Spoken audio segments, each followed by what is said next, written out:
बहुत बहुत अभिनंदन करते हैं।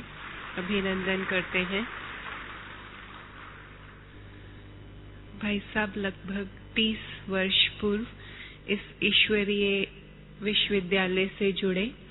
आपका लौकिक जन्म महाराष्ट्र में एक बहुत ही साधारण से परिवार में हुआ और कुछ घर की परिस्थितियां ऐसी थी कि पढ़ाई के लिए भी आप रद्दी से डायरी लेकर उसको पानी में भिगोकर सुखाकर फिर उसको यूज किया करते थे और वहीं से अलौकिक जन्म हुआ लगभग 30 वर्ष पूर्व। उस रद्दी की किताब में से ही इनको ईश्वरीय ज्ञान प्राप्त हुआ और इनके तीसरे नेत्र ने ईश्वर को समझ लिया, गुप्त रूप में आए हुए भगवान को पहचान लिया। लगभग 25 वर्ष पूर्व संपूर्ण रूप से अपने जीवन को ईश्वरीय सेवाओं में समर्पित कर दिया। आपने लगभग 6000 से ज्यादा स्कूल्स और 800 से ज्यादा जेलों में अपनी सेवाएं देकर इंडिया बुक ऑफ रिकॉर्ड में आपका नाम दर्ज हुआ है। अनेक भाषाओं में आपके कुछ ना कुछ आर्टिकल्स आते रहते हैं समय प्रति समय। एट प्रेजेंट भाई साहब शांतिवन में किचन में सेवा करते हैं। महाराष्ट्र से आपको विदर्भ रत्न का अवार्ड भी मिला और आज जो बाबा ने इस मुरली में हमें संपन्न और संपूर्ण बनने के लिए प्रेरणा दी है, उसी पर भाई साहब संपन्न और संपूर्ण बनने के लिए क्या पुरुषार्थ की विधि होनी चाहिए, इस विषय पर हमारे सामने कुछ प्रकाश डालेंगे आदरणीय भगवान भाई जी।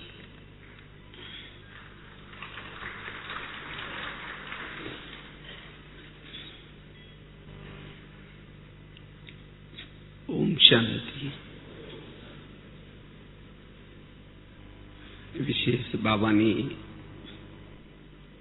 अभी इशारा दिया, हमें संपन्न और संपूर्ण बनने का पुरुषार्थ करना है और वो भी पुरुषार्थ तीव्र करने के लिए बाबा ने कहा, क्योंकि संपन्न और संपूर्ण बनने का पुरुषार्थ इस समय अनुसार बड़ा जरूरी है, क्योंकि हमारे ज्ञान, योग, धारणा और सेवा ये चारों सब्जेक्ट का रिजल्ट है संपूर्ण बनना, संपन्न बनना। हम सभी 4 सब्जेक्ट पढ़ रहे हैं, एक ज्ञान, योग, धारणा और सेवा, और ये 4 सब्जेक्ट का रिजल्ट संपन्न और संपूर्ण। जिन्होंने इन 4 सब्जेक्ट को अच्छा बनाया, अच्छी स्टडी कर रहे हैं, वो रिजल्ट में संपन्न और संपूर्ण बनेंगे और हमारी संपूर्णता, संपन्नता विश्व को परिवर्तन करेगी, सत्युग को लाएगी, समय को समीप करेगी। इतना ही नहीं,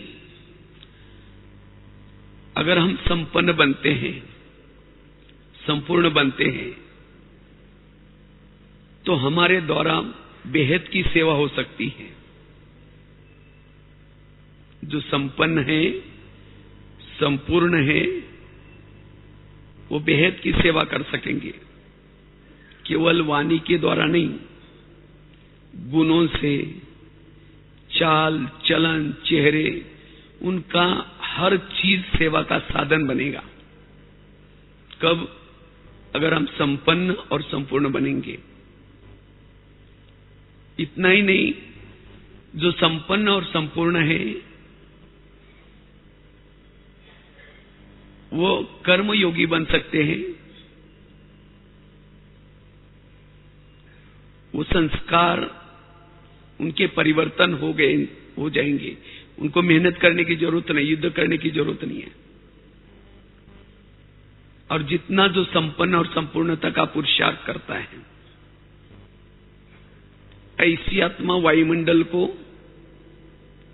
शक्तिशाली बना सकती है।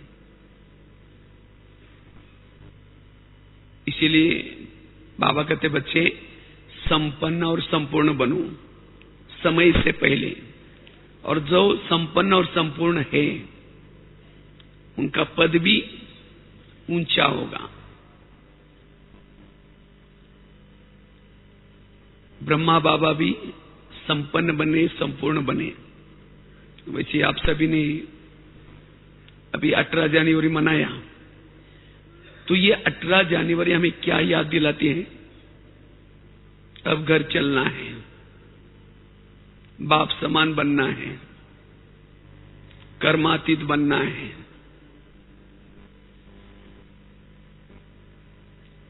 समर्थ बनना है, स्मृति स्वरूप बनना है,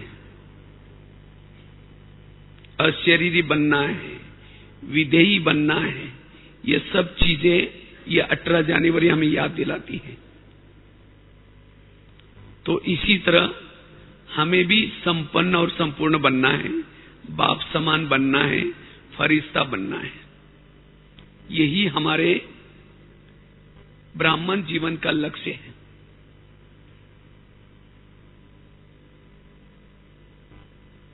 अगर हम संपन्न और संपूर्ण बनते हैं तो हमारे अंदर कुछ लक्षण दिखाई पड़ेंगे। पता चलेगा ये आत्मा संपन्नता के नजदीक जा रहे हैं, ये संपूर्णता के नजदीक जा रहे हैं। ऐसी आत्मा मान, अपमान, निंदा, स्तुति, ग्लानि समान रहेगी। कोई भी उसके संकल्प विकल्प नहीं चलेंगे। यह संपन्न और संपूर्ण आत्मा की निशानी है।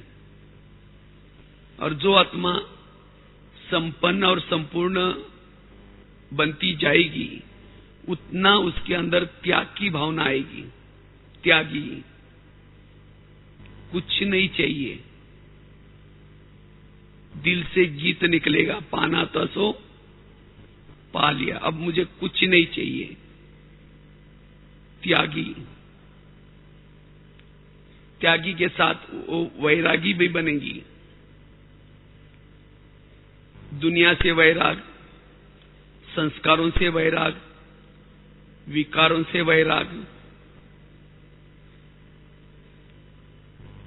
ये लक्षण है संपन्न और संपूर्णता आत्मा की। इसके साथ जो संपन्न और संपूर्ण आत्मा बनते जा रहे हैं या पुरुषार्थ कर रहे हैं, ऐसी आत्मा सर्व गुणों से संपन्न नजर आएगी।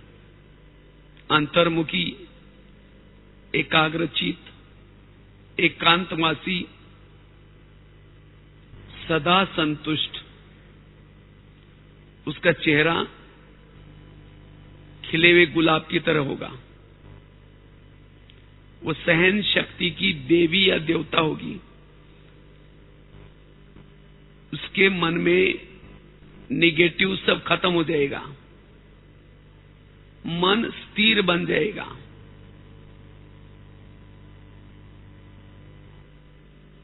वो हर बात को पॉजिटिव रूप में लेंगे। ये निशानी है, ये लक्षण दिखाई पड़ेंगे। लेकिन ऐसा संपन्न और संपूर्ण बनने का पुरुषार्थ हम क्या करें? आज का टॉपिक है संपन्न और संपूर्ण बनने का पुरुषार्थ। तो उसके लिए हम कौन सा पुरुषार्थ करें जो हमारी ये स्टेज बनती जाए, हम संपन्न बनते जाए और संपूर्ण भी बनते जाए। तो उसके लिए सबसे पहला पुरुषार्थ है अशरीरी स्थिति, विधेयी स्थिति, आत्माभिमानी स्थिति या बीजरूप बिंदुरूप स्थिति में स्थित रहने का पुरुषार्थ, ये पुरुषार्थ करना है। और इस पुरुषार्थ का रिजल्ट है संपन्न और संपूर्ण। संपन्न अर्थात सभी गुणों से भरपूर, जो ज्ञान का सब्जेक्ट जिसका अच्छा है, ज्ञान को समझ लिया, ज्ञान को धारण कर लिया, जिन्होंने योग से दुआई जमा कर ली, ऐसी आत्मा संपन्न।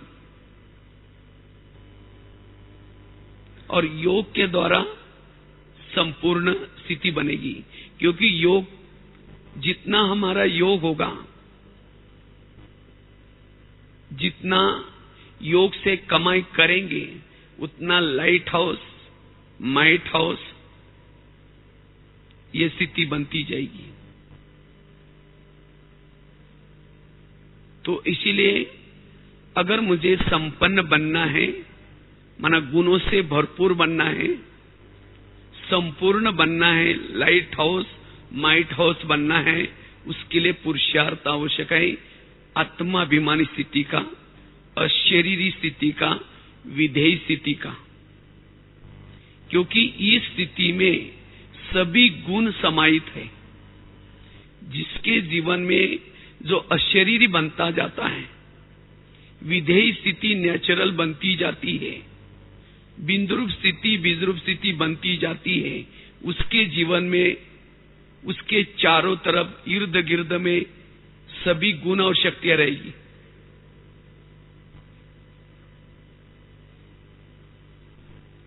अर्थात वो सभी गुणों से संपन्न, और जिसके जीवन में गुण संपन्न है वो आत्मा, तो स्थूल चीजें भी उसको कोई कम नहीं होंगी, स्थूल चीजों से भी संपन्न। गुण और शक्ति से जो संपन्न है, उसकी बुद्धि कोई भी पराई बातें, पुरानी बातें उसके अंदर नहीं फंसेगी। जो विधेयी स्थिति का पुरुषार्थ करते हैं, ऐसी आत्मा की बुद्धि कहीं भी फंसेगी नहीं, वो कोई भी बातों के प्रभाव में नहीं आएंगे। जिसको ही बाबा दूसरे शब्द में कहते हैं न्यारा। और जितना वो न्यारा बनता है, शरीर से न्यारा, संबंधों से न्यारा, दुनिया से न्यारा, विकारों से न्यारा, उतना वो आत्मा सबका प्यारा बनता जाएगा। तो इसीलिए अगर संपन्न बनना है, संपूर्ण बनना है, हमें धून लगानी है अशरीरी बनने की, विधेयी बनने की, बीजरूप या बिंदुरूप बनने की। ब्रह्मा बाबा संपन्न बने, बाबा ने इस अशरीरी की मेहनत बहुत की। आत्मा हूं, आत्मा हूं, ये मेहनत बहुत बाबा ने की, और इसी मेहनत से बाबा कर्मातीत बने, संपन्न और संपूर्ण बने। तो अगर मुझे संपूर्णता का कदम आगे लेना है, तीव्र पुरुषार्थी बनना है, तो इस 2013 में ये पहला लेसन, इसके ऊपर जोर देने की जरूरत है। घड़ी घड़ी ये स्मृति रहे मैं कौन हूं। इससे ही लाइट हाउस माइट हाउस स्थिति बनेगी, इससे ही गुण और शक्तियों से संपन्न बनेंगे, संपूर्ण बनेंगे। इसलिए बार बार इस अभ्यास की स्मृति, और ये अभ्यास मेरा नेचुरल बना रहे। सारा दिन मेरी कर्मों में भी संपन्न स्थिति रहे, संपन्न स्थिति रहे। इसके लिए जिसने अमृत वेला अच्छी तरह किया, क्लास के पहले योग का अभ्यास किया, मुरली को ध्यान से अटेंशन से सुना, वो देहियाभिमानी बन सकते हैं, अशरीरी विदेही बन सकते हैं। और ये उसकी सवेरे 8 बजे का जो तक का टाइम है, जिन्होंने इसी समय तक मेहनत की, ये मेहनत उसको सारा दिन गुणों से संपन्न रखेगी और संपूर्ण भी बनाने में मदद करेगी। क्योंकि जिन्होंने 8 बजे तक ये मेहनत की है, वो सारा दिन कर्मयोगी बन सकते हैं। क्योंकि इसी मेहनत से, इसी पुरुषार्थ से, इसी अशरीरी स्थिति से हमें अतीन्द्रिय सुख मिल जाता है। जो अतीन्द्रिय सुख आत्मा की जन्म जन्मांतर की प्यास बुझाती है। और जिन्होंने अतीन्द्रिय सुख का अनुभव किया है, वो सारा दिन उसकी मन और बुद्धि कहीं भी फंसेगी नहीं, कहीं भी अटकेगी नहीं। उसके मन बुद्धि को कोई भी बांध नहीं सकता, फंसा नहीं सकता। और ऐसी आत्मा सारा दिन, उसकी आंखें खुली है, कान खुले हैं, सब कुछ देख रहे हैं, लेकिन देखते हुए भी न देखने की अवस्था बनी रहेगी। कोई भी बातों का मान अपमान, निंदा, स्तुति, कोई भी बातों का प्रभाव नहीं पड़ेगा। इसीलिए अगर मुझे संपन्नता का, संपूर्णता का पुरुषार्थ करना है, उसके लिए इस लेसन की तरफ हमारा ध्यान रहे। इस लेसन की कमी के कारण संपूर्ण और संपूर्ण बनने में प्रॉब्लम्स आते हैं, विघ्न आते हैं। हर एक चाहता मैं संपन्न बनूं, संपूर्ण बनूं, कर्मयोगी बनूं, कोई भी बातों में नहीं फंसूं। लेकिन क्यों फंस जाते हैं? सारा दिन का देह भान। इसलिए हमें इस देही अभिमानी के पुरुषार्थ में अटेंशन देने की जरूरत है। जितना अपने आप की स्मृति रहेगी, उतना, जैसे कहा कि गुण आपके इर्द गिर्द में रहेंगे। पुरुषार्थ है अशरीरी का, विधेयी स्थिति का, गुण उसके फल है। पुरुषार्थ करने से फल अपने आप लगते हैं, फलों का पुरुषार्थ करना नहीं पड़ता है। हम सहनशील बनना चाहते हैं, अंतर्मुखी बनना चाहते हैं, एकाग्र बनना चाहते हैं, लेकिन आत्माभिमानी स्थिति में नहीं रहते, वो अनुभव नहीं होगा। तो आत्माभिमानी बनने से एक एक गुण का पुरुषार्थ करने की जरूरत नहीं। सब गुण और शक्तियां आपसे चिपक जाएंगे, अपने आप आ जाएंगे। इसीलिए संपन्न और संपूर्णता के लिए ये विधेयी स्थिति, अशरीरी स्थिति, इसकी हमें क्या करना है? मेहनत करनी है। ये पुरुषार्थ है। तो इसलिए विशेष हमें इसका ध्यान, इससे हमारी लाइट हाउस, माइट हाउस स्थिति रहेगी। इससे सारा दिन बाबा से कनेक्शन बना रहेगा। चलो 2 मिनट।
बात चल रही थी, संपन्न और संपूर्ण बनने के लिए हम कौन सा ऐसा पुरुषार्थ करें, किन बातों के ऊपर अटेंशन दें जो ये हमारी अवस्था है, सर्वगुणों से संपन्न बने और लाइट हाउस, माइट हाउस वो स्थिति रहे।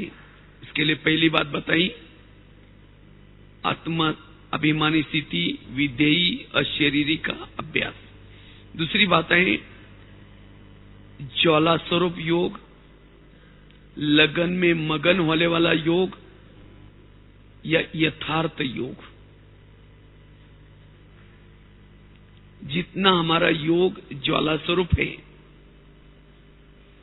लगन में मगन वाला योग है, यह योग यथार्थ है। ऐसे योग से हमारा आत्मबल बढ़ता है, ऐसे योग से बाबा की ताकत हमारे अंदर आती है। साल से ज्ञान में चल रहे हैं, हमारे अंदर विल पावर, आप बड़े किचन में ब्रह्मा भोजन बनाने पावर से, जिस योग से हम शक्तिशाली बन करके संपन्न और संपूर्ण बन सकते हैं। जिसे बाबा ने शिव बाबा को निरंतर याद किया, निरंतर बाबा क्या करते थे, शिव बाबा को याद करते थे। इसी तरह जितना हम भी निरंतर शिव बाबा की स्मृति रहे, हमें याद रहे, चाहे कर्मों में, चाहे जब भी बैठ करके, और ऐसी वो ज्वाला स्वरूप स्थिति बनाने के लिए लगन में मगन वाली स्थिति चाहिए। कौन मिला है, क्या दे रहे हैं, क्या से क्या बन रहे हैं। और कई तो योग तो करते हैं, लेकिन योग बैठ करके झुटके वाला योग करेंगे, कोई ना कोई घर की बातें याद आएगी, कोई ना कोई कारोबार याद आएगा। अगर ऐसा ही टाइम पास वाला योग किए हैं, उस योग से वो संपन्न स्थिति, वह संपूर्ण स्थिति नहीं आएगी। वो गुण जो सारा दिन मेरे साथ में रहने चाहिए, वो नहीं रहेगी। क्योंकि गुणों को साथ में रखने के लिए हमारी स्थिति शक्तिशाली चाहिए। जो शक्तिशाली होता है उसका ही कोई कहना मानता है। कई कहते हैं ना, गुण और शक्तियां मेरा कहना नहीं मानते। क्यों नहीं मानते? हम कमजोर हैं। और कमजोर क्यों हैं? क्योंकि बाबा से ताकत नहीं ली है। तो अगर आपने झुटका वाला योग किया, संकल्प विकल्प विरत संकल्प वाला योग किया, सारा दिन गुण और शक्ति आपकी कहना नहीं मानेंगे, सारा दिन विघ्न परिस्थिति के धोखे में रहेंगे, वो लाइट हाउस माइट हाउस स्थिति नहीं रहेगी, वो अतीन्द्रिय सुख वाली स्थिति नहीं रहेगी। इसीलिए जब भी योग के लिए बैठेंगे, लगन में मगन वाला योग, अपने प्राप्तियों को याद करो। बाबा ने जो हमें उपकार किए हैं, क्या उपकार किए हैं? कहां विकारों के गटर में गिरे थे, किसी ने नहीं उठाया। अनेक संबंधी आए हर जन्म में, धर्मात्मा आए, अनेक मित्र संबंधी आए, मां बाप मिले, लेकिन किसी ने नहीं उठाया। लेकिन बाबा ने आकर के हमें उसी विकारों के गटर से उठाया, गले लगाया, दुखों के आंसू पूछे। रोज कितनी पालना कर रहे हैं, टीचर बनकर के पढ़ा रहे हैं,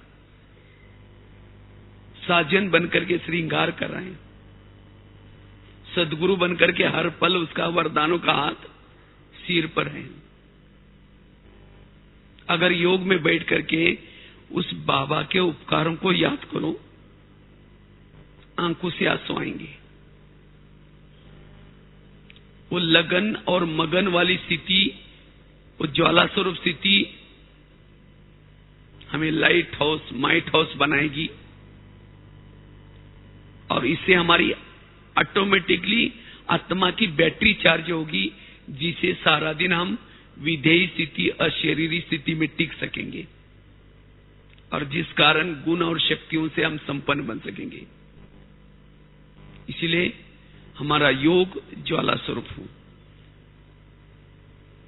जो भी बाबा ने योग के लिए जो टाइमिंग फिक्स की है, नुमा शाम का योग 6:30 से 7:30, क्लास के पहले वाला अमृत वाला योग, बीच बीच में कुछ ट्रैफिक कंट्रोल्स, सोने से पहले योग, कुछ एक्स्ट्रा भी हम अगर करना चाहते हैं, ऐसे योग के तरफ ध्यान रहे। जिसका योग के तरफ अटेंशन है वो संपन्न और संपूर्ण बनता जाएगा। इसके लिए हमें कोई बहाने नहीं बताना है, नहीं क्या करे, टाइम ही नहीं मिलता। योग में बहुत बड़ी कमाई है। जैसे हम सेवा से कमाई करते हैं, जैसे हम धंधा दौरी करके कमाई करते हैं, लेकिन योग की कमाई अगर गिनो तो बहुत है, क्योंकि योग से हम राजा ही लेने वाले हैं। योग छोड़ करके अगर दुकान खोल करके बैठेंगे, कहेंगे अगर योग में जाएंगे तो 1 घंटे के हमारे 3-4 हजार रुपए मिस हो देंगे। 3-4 हजार रुपए कमाया, योग नहीं किया, सत्युग में ऊंच पद नहीं मिलेगा, तो कितनी कमाई घाटा हो गया। इसलिए योग भी एक बहुत बड़ी कमाई है। इसलिए जो योग के मतों को समझता है, और वो भी ऐसा नहीं कि वैरत वाला योग, यथार्थ योग, और वो आत्मा संपन्न और संपूर्ण बनती जाएगी। तो अगर मुझे संपन्न बनना है, संपूर्ण बनना है, खुद टाइम निकाल करके, खुद का टीचर खुद बन करके, ऐसे नहीं कि कोई प्रोग्राम दे, कोई भट्टी रखे, कोई कहे, अब कोई कहने वाला भी नहीं है। खुद समझना है आगे कितना टाइम मिलेगा मुझे, और मुझे इस योग से स्वयं को वो अतीन्द्रिय सुख का अनुभव करना है। वो अनुभव सत्युग में भी नहीं होगा। सत्युग के सुख से भी यहां का जो प्रभु मिलन का सुख है बड़ा वंडरफुल है। और जिसने ये योग में टाइम निकाल करके योग किया, वो आत्मा कहीं भी फंसेगी नहीं, वो न्यारी प्यारी रहेगी, संपन्न संपूर्ण बनती जाएगी। उसकी बुद्धि सारा दिन जो सुख देने वाला सुखदाता उसके तरफ बार बार भागेगी। उसको वही दिखाई पड़ेगा, वो घर दिखाई पड़ेगा, और नजदीक जाने का, उसके साथ चिपके रहने का उसको ख्याल रहेगा। इसीलिए योग के तरफ ध्यान, ज्वाला स्वरूप यथार्थ योग। तीसरी चीज है, अगर हमें संपन्न बनना है, संपूर्ण बनना है, व्यर्थ से मुक्त, निर्विघ्न स्थिति, या जिसको तीसरे शब्द में कहें सहन शक्ति की देवी या देवता बन जाए। संपन्न और संपूर्ण बनने में सबसे बड़ा विघ्न है व्यर्थ। संकल्प जिसके व्यर्थ चलते हैं वो संपन्न नहीं बन सकता, उसके साथ में गुण और शक्तियां नहीं रह सकती। क्योंकि जिसके मन में निगेटिव चलता है, पहले तो सहन शक्ति चली जाएगी, सहन शक्ति गई, उसकी 7 बहनें वो भी चली जाएगी, और अष्ट शक्तियां चली गई, अष्ट शक्तियों के बच्चे हैं दैवी गुण, वो भी चले जाएंगे। और जिसके साथ में गुण और शक्तियां नहीं, वो आत्मा लाइट हाउस, माइट हाउस नहीं बन सकती। इसीलिए अगर मुझे संपन्न बनना है, संपूर्ण बनना है, उसके लिए मुझे क्या करना है? व्यर्थ को खत्म करना है, निर्विघ्न रहना है। और उसके लिए बाबा ने कहा सहन शक्ति की देवी बनो या देवता बनो।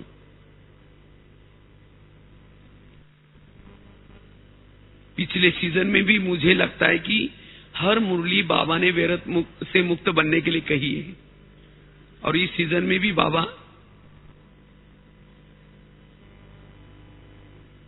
जैसे बेफिक्र बादशाह बनो, कौन बन सकता है?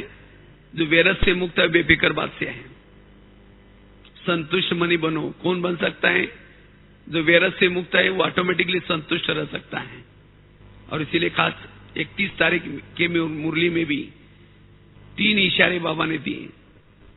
सहनशील बनो, और उसके लिए सहनशीलता से निर्विघ्न बनो और सदा संतुष्ट मनी बनो, ये कहा है।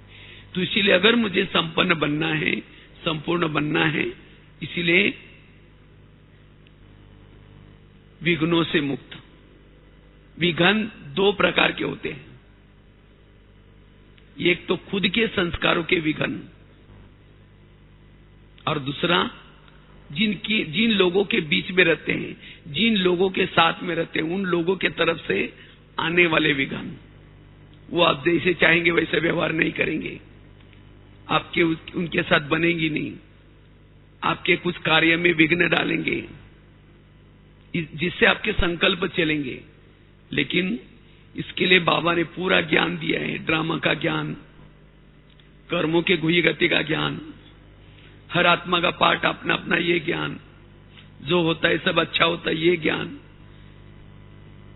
अगर इस ज्ञान का प्रयोग नहीं करेंगे तो ऐसी परिस्थिति में विघ्न आएंगे, विघ्न आएंगे, संकल्प चलेंगे, वो संपन्नता की स्थिति नहीं रहेगी, संपूर्ण भी नहीं बनेंगे। इसीलिए अब हमें इस 2013 में विशेष निर्विघ्न बनने का पुरुषार्थ करना है। इसीलिए बाबा ने खास कहा सेंटर निर्विघ्न, जोन निर्विघ्न, इतना ही नहीं, हर एक की गृहस्थी भी निर्विघ्न। खुद हर एक को पर्सनल भी क्या करना है? निर्विघ्न बनना है। तो निर्विघ्न बनने के लिए विशेष 2-3 बातें। आज सेंटर के विघ्न है, आपस में भाई बहनों के विघ्न है। कई सोचते हैं हमारी दीदी ठीक नहीं है, ये दीदी को बदलना चाहिए, इसके लिए उसके प्लानिंग बना रहे हैं, बड़ों को कंप्लेन कर रहे हैं, सारा दिन उसकी बुराई कर रहे हैं, आपस में गुटबाजी करके पर चिंतन करते रहते हैं। ऐसे आत्मा संपन्न कहां बनेगी? आए थे किसके लिए? दीदी को निकालने के लिए आए थे या खुद को सुधारने के लिए आए थे? दूसरे को सुधारने में लगे हैं। वो आत्मा संपन्न नहीं बन सकती। और क्यों दीदी की बातें हमें अच्छी क्यों नहीं लगती? आज वो बहन को बिठाया, किसने बिठाया? यज्ञ किसका है? यज्ञ बाबा का है। बाबा जानता है किसको कहां बिठाना है। तो भी हम खुद को समझदार बन करके गलतियां निकाल रहे हैं।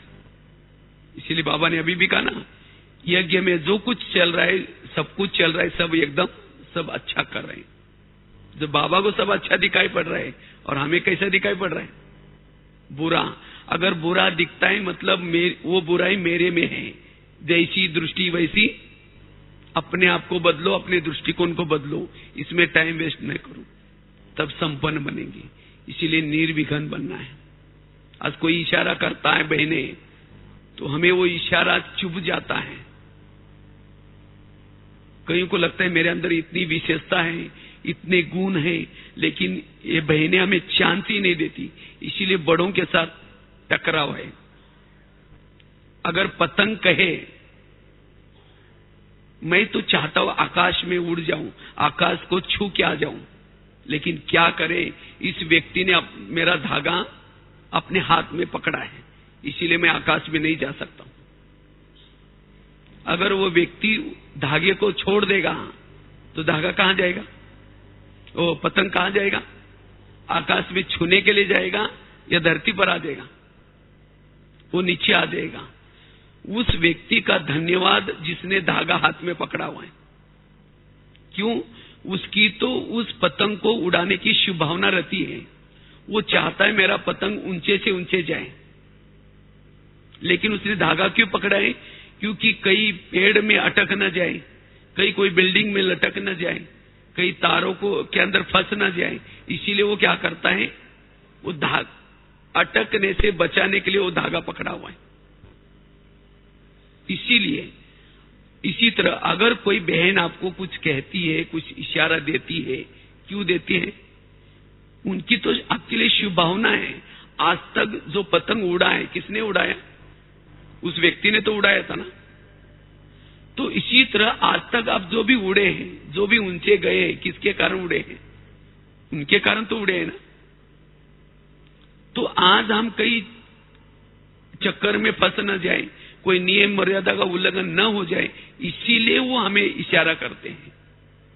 इसीलिए उनका धन्यवाद ये हमारे दिल से निकले, न कि उनकी कमी देखते रहे, बड़ों को सुनाते रहे, और तब हम निर्विघ्न रह सकते हैं। इसीलिए अगर मुझे कोई बड़ा इशारा करता है, कोई कहता है, ये भी मेरे कल्याण के लिए। इसलिए हमें कोई हमारी किसी के लिए कंप्लेन ना हो। मेरी किसी के लिए भी कंप्लेन नहीं है। ये यज्ञ बाबा का है। बाबा ने जिनको निमित्त बनाए सब कुछ ठीक चल रहा है। इसीलिए मुझे किसी की कमी कमजोरी को गिनने की जरूरत नहीं, ना चिंतन करने की जरूरत है। इससे मेरा योग टूट जाएगा, ना मेरे अंदर गुण रहेंगे, ना सहन शक्ति रहेगी। इसीलिए मुझे अब इस 2013 में ये धून लगाने मुझे संपन्न बनना है। मुझे इन सब व्यर्थ बातों को छोड़ देना है, तब संपन्न बनेंगे, संपूर्ण बनेंगे। दूसरी बात है, आज विघ्न क्यों आते हैं? आप अच्छे हैं, आप बुरे नहीं है, तो भी कोई ग्लानि करता है, कोई बुरी बातें डालता है। हम क्या करते हैं? उसका चिंतन करते हैं, औरों को सुनाते हैं, और तब जाकर के विघ्न कम होने के बजाय बढ़ता जाता है। इसीलिए ऐसी व्यर्थ बातों का ना चिंतन करें, ना किसी को बताएं। उन बातों को बुद्धि से निकाल दो, वो आत्मसंपन्न बनेगी। कोई भी निंदा करे, ग्लानि करे, कुछ भी बोले, हमें उसको बुद्धि में नहीं रखना है। व्यर्थ बातों को बुद्धि में नहीं रखना है। बहुत सुंदर एक घटना जो मैंने अभी कुछ दिन पहले एक मासिक में लिखी थी। एक व्यक्ति ने एक गधा खरीद किया, और जब गधा खरीद किया, वो गधा कुछ कारण से कुएं में गिर गया।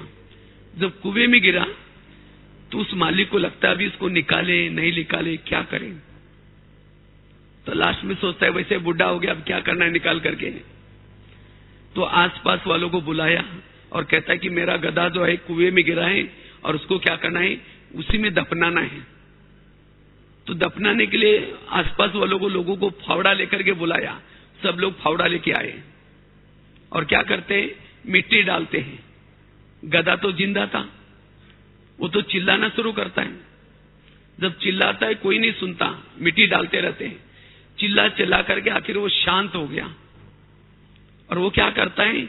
जो भी ऊपर से मिट्टी आती थी उसको झाड़ करके नीचे गिराता था, झाड़ करके नीचे गिराता था। वो पैर के नीचे उसकी मिट्टी का ढेर बनता गया, और उसी ढेर से वो धीरे धीरे कुएं से बाहर आ गया।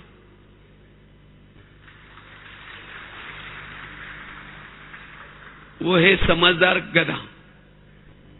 उसने अपनी समझदारी की।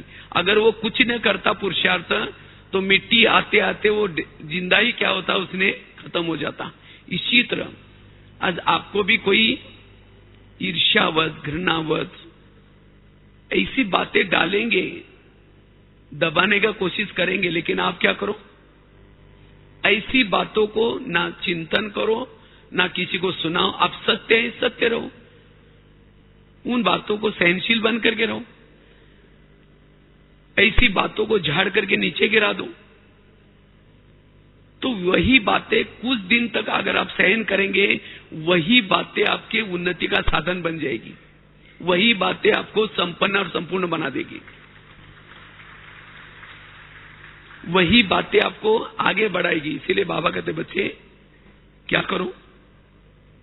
समझदार बनो। समझदार किसको कहेंगे? जो व्यर्थ बातों का चिंतन नहीं करते, किसी को ना ही सुनाते, विष को भी अमृत बना करके पीना, यह है समझदारी। वर्तमान समय विष को भी अमृत बना करके पियो, यह है समझदारी। निगेटिव बातों को पॉजिटिव बना करके क्या करो, बीती को भूल जाओ। और जो ऐसा पुरुषार्थ करेंगे वही संपन्न और संपूर्ण बनेंगे। उसके साथ में गुण रहेगी, शक्तियां रहेगी, और वो लाइट माइट बनता ही जाएगा, अशरीरी विधेयी बनता ही जाएगा। इसीलिए अगर मुझे संपन्न बनना है, संपूर्ण बनना है, तो ये बातें तो सबके सामने आई है।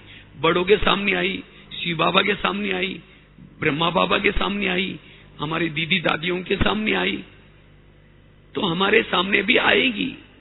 लेकिन इस बातों का हमें ज्ञान के आधार से क्या करना है, उसको पॉजिटिव लेना है।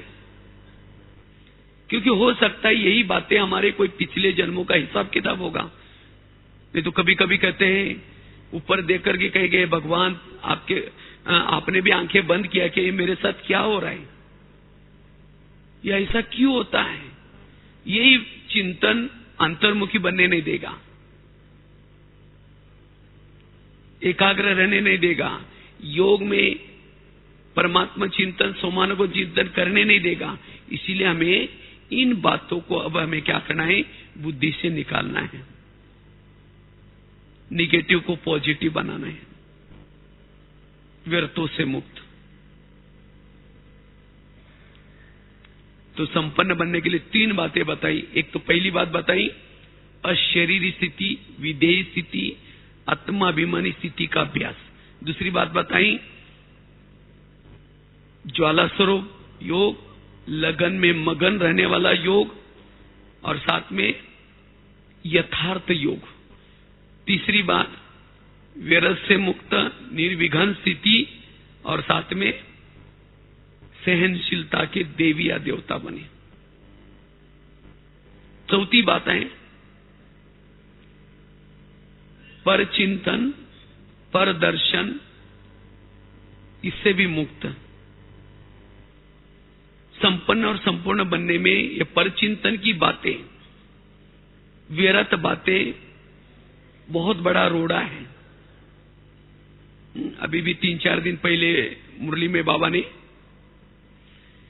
ने कहा कि जो व्यर्थ बातें सुनाता है उसको अपना मित्र नहीं बनाओ, क्योंकि ऐसी कोई व्यर्थ बातें आपको सुनाता है, किसी यज्ञ निवासियों की, किसी बहन भाई की, अपने घर की, किसी की भी व्यर्थ बातें सुनाता है। व्यर्थ बातें सुनने से, उसका चिंतन करने से हमारी बुद्धि असोच्च बनती है, बुद्धि असोच्च बनती है। और जिसकी बुद्धि असोच्च है वो ना परमधाम को देख सकता है, ना परमात्मा को देख सकता है। जब भी योग में बैठेगा, उसको योग में वो एक प्रकार का व्यर्थ का पर्दा बन जाएगा, और उस पर्दे के द्वारा फिर बाबा को देख नहीं सकेंगे, योग का अनुभव नहीं कर सकेंगे। फिर वो लाइट हाउस माइट हाउस स्थिति कैसे बनेगी। इसीलिए अगर मुझे कर्मातीत बनना है, संपन्न और संपूर्ण बनने का तीव्र पुरुषार्थ करना है, तो इस 2013 में हमें किसी की भी व्यर्थ बातों को ना सुनना है, ना किसी को सुनाना है। ये हमारी दृढ़ प्रतिज्ञा चाहिए। ये है पुरुषार्थ, और इसी पुरुषार्थ का रिजल्ट में आप संपन्न और संपूर्णता के नजदीक जाते रहेंगे। क्योंकि इस बातों में, परचिंतन और व्यर्थ बातों में टाइम वेस्ट हो जाता है, आत्मा कमजोर बन जाते हैं। 1 घंटा परचिंतन करेंगे और 1 घंटा अगर योग कर लेते तो लाइट हाउस माइट हाउस स्थिति बन जाती। परचिंतन करने से कोई समर्थ नहीं बन सकते, कोई शक्तिशाली नहीं बन सकेंगे।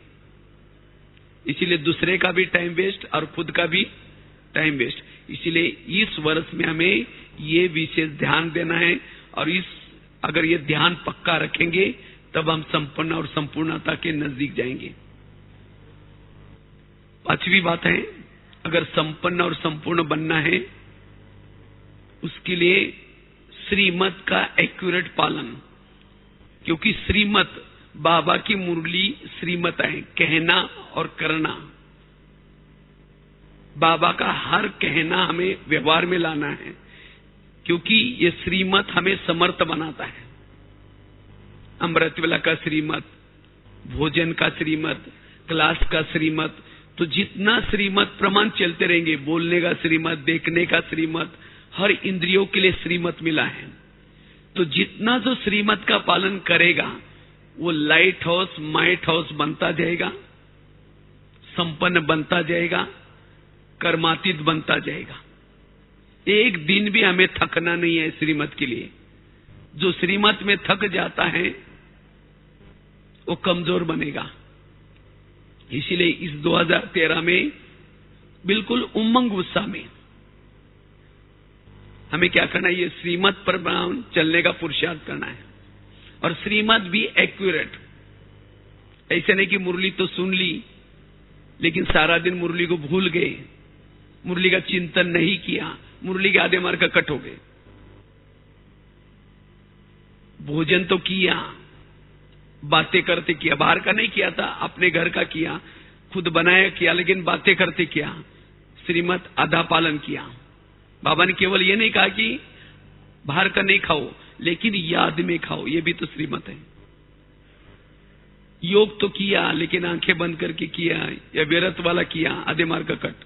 कोई सेवा की लेकिन मैं नहीं किया, मैं करता हूं, मैं बनाया, सेवा के मार्ग कट। इसीलिए हर श्रीमत एक्यूरेट, और जितना ही श्रीमत के गहराई में जाएंगे आपकी स्थिति लाइट हाउस, माइट हाउस बनती जाएगी।